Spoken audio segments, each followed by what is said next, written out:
Imagine being locked in a stark, white room with a complete stranger. No phones, no clocks, no sunlight. Just you, this random person, and a massive pile of cash waiting at the finish line. Today in this explainer, we're unpacking an absolutely wild 100 days psychological squeeze. $500,000 is on the line, and we're going to see exactly how extreme isolation tears down human sanity and what happens when the ultimate test of trust is pushed to its absolute breaking point. So let's talk about the ultimate dangling carrot here, $500,000. When our two contestants, Susie and Bailey, first took off their blindfolds, this literal mountain of cash was just sitting right there in front of them inside a vault. And get this, at that exact moment, they had never even met. Total strangers. The setup sounds simple, right? Just sleep in this room for 100 nights and boom, you're rich. But oh man, the execution was so much more brutal because of the catch. And that catch? Total codependence. If the isolation broke just one of them and they stepped over the red exit line, they both walked away with absolutely nothing. Zero. There's no solo victory here. So to pull this off, you can't just manage your own mental state, you literally have to babysit the sanity of a stranger.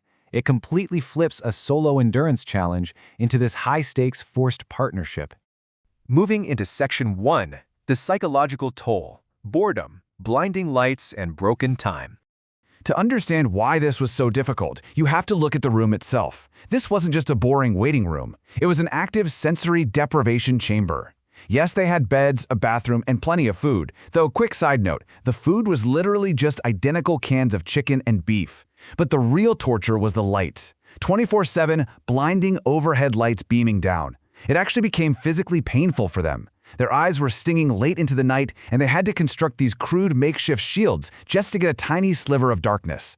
It is crazy how fast the brain scrambles when you take away its basic structure. I mean, think about how weird you feel after taking a really long nap in a dark room. Now, multiply that feeling by 100 days. Without a clock or the sun, time just vanished. On night 1, they miscalculated their sleep so badly, they woke up and started day 2 at 2:37 in the morning. By day 4, they were so desperate for stimulation, they ripped pages out of their journals to make playing cards. And my absolute favorite part, by day 5, they actually created an elaborate fake sign-in sheet. They forced the camera crew to sign it just so they could sneak a peek at the real date and time. Just incredibly desperate to anchor themselves to the real world. Which brings us to Section 2, the price of temptation. How much does sanity cost? Okay, so they're starved for dopamine, right? Enter the temptation phase. Every 10 days, a door would open to reveal the outside sky and a very, very expensive choice designed to drain their prize pot.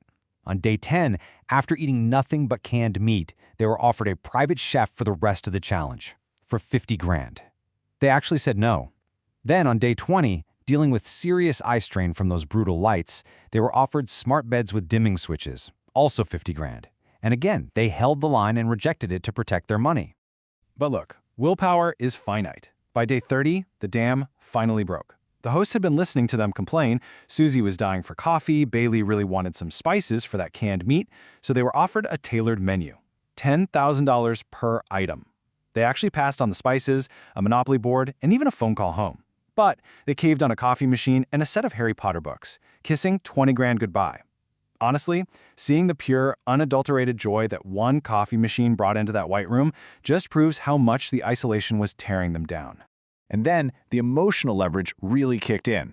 By day 50, it cost them another 20 grand just to briefly see and talk to their families through a glass wall. They had 10 minutes to decide. Susie was hesitant at first, but Bailey was an instant yes.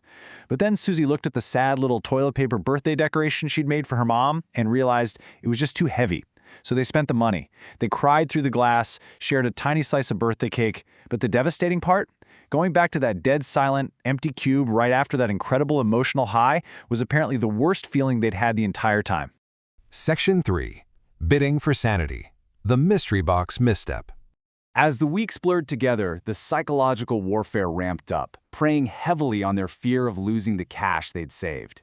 They had built up this defensive armor, always saying no to the big stuff. So on day 60, when a giant blind mystery box rolled in for $50,000, paranoia took the wheel. Susie had literally just been saying the only thing she'd pay for at this point was a Tesla.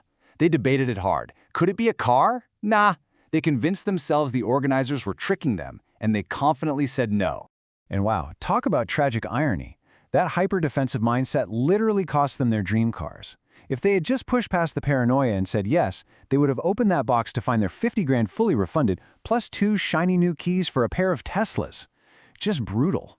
Susie was absolutely devastated. Losing those Teslas haunted the room for over a week. She was physically sick over it, losing sleep, and talked about it for 9 days straight. The morale tanked completely. It was so bad that the creators had to step in and orchestrate one massive, desperate gamble to pull them out of this deep depression on day 70. So here was the day 70 setup, a blind bid auction for literally every item they had ever rejected. The chef, the movies, the smart beds, a new mystery box, all rolled in at once. They had 1 hour to write down a single combined bid. If they were even a penny under the secret reserve price, they'd get nothing. Completely terrified of missing out again, they swung for the fences and bid just over $100,000. The kicker? The secret reserve price was only $69. But hey, they won. The room basically became a luxury suite. But you know what's funny? The cabin fever didn't go away, it just shifted. Instead of being depressed, they started getting into petty arguments over who was hogging the hot water. And finally, Section 4, the ultimate trust test, day 100. So they make it to day 100. By day 99, Bailey is literally pacing the floors counting the minutes. They survived the isolation.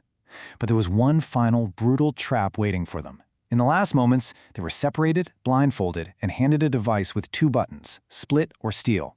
Classic game theory. If they both hit split, they share the cash. If one steals, they take it all. If they both steal, they both walk away with 0. The tension in that moment was just insane. They both knew that just one push of the steal button by a bitter roommate would completely erase 3 months of absolute psychological torture.